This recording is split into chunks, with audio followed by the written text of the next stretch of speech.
Interview. À l'occasion de la sortie de son autobiographie Sans transition, l'animateur de 66 ans nous a reçus pour un entretien vérité à cœur ouvert. Il fait la couverture du numéro 1980 de Télé Loisirs, en kiosque dès ce lundi 5 février. 40 ans de carrière à la télévision, rien que ça. S'entretenir avec Christophe de Chavannes, s'y est plongé à travers les heures les plus folles du petit écran.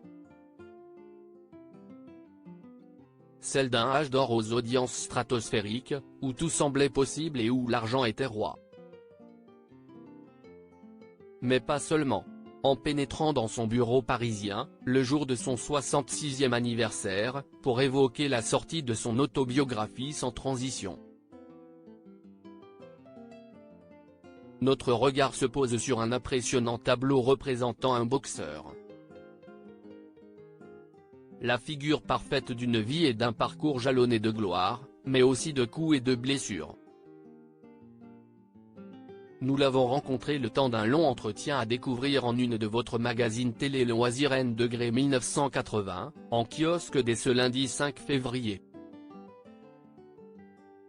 Christophe de Chavannes, l'argent n'a jamais été mon premier moteur Télé Loisirs, qu'est-ce ce qui vous a motivé à écrire votre autobiographie? Christophe de Chavannes, c'est assez instinctif.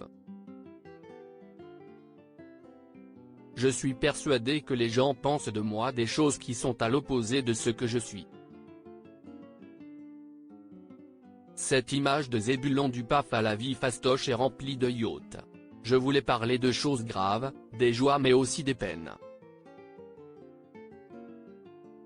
L'exercice est sans doute un peu cathartique. Vous êtes-vous parfois autocensuré? Sur un paquet de sujets, oui, mais ne me demandez pas lesquels. Il rit. Certains passages du livre ont été un peu atténués, notamment parce que j'ai eu des histoires sentimentales compliquées et que j'ai des enfants, Pauline, née en 1987, Paul-Henri en 1990 et Ninon en 1998, note de la rédaction. Je ne veux mettre personne dans l'embarras.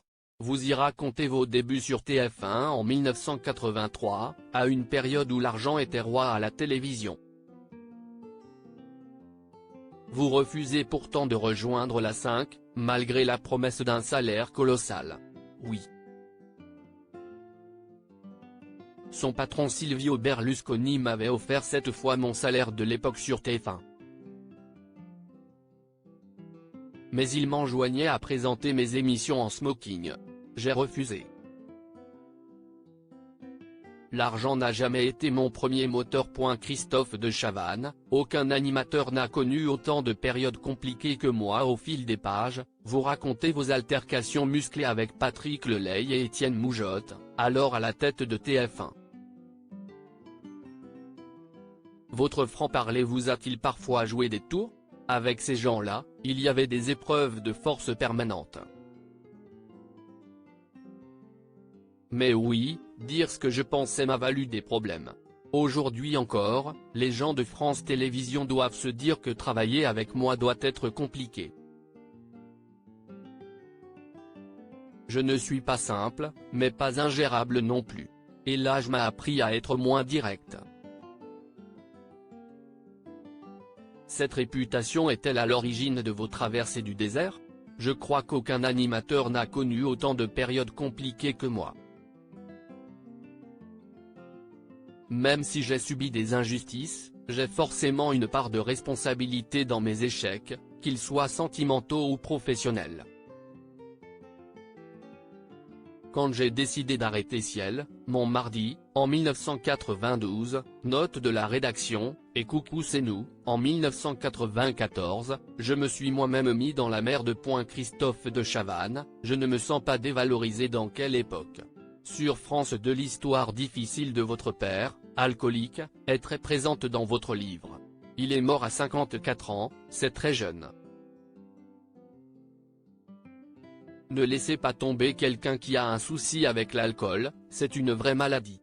A l'inverse, vous êtes assez taiseux sur vos ex-compagnes et vos enfants, si ce n'est que l'on apprend que vous n'avez plus de contact depuis 10 ans avec votre fils Paul-Henri. Pourquoi? Si est-il difficile pour moi d'en parler? Ce que j'ai à dire, je l'ai écrit dans ce livre. A-t-il été facile d'endosser le rôle d'invité permanent dans quelle époque? Sur France 2? J'y suis très heureux et je ne m'aïssance pas dévalorisé. Si j'ai l'opportunité d'animer une émission, pourquoi pas? Mais en ai-je encore envie? À mon âge, j'ai fait ma part. Vous ne ferez donc pas comme Michel Drucker, qui ne veut plus prendre sa retraite? Non. J'ai plein d'autres choses à faire.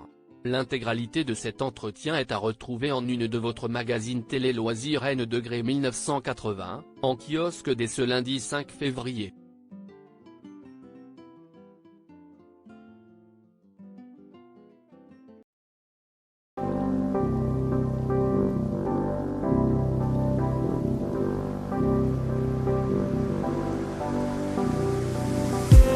I just need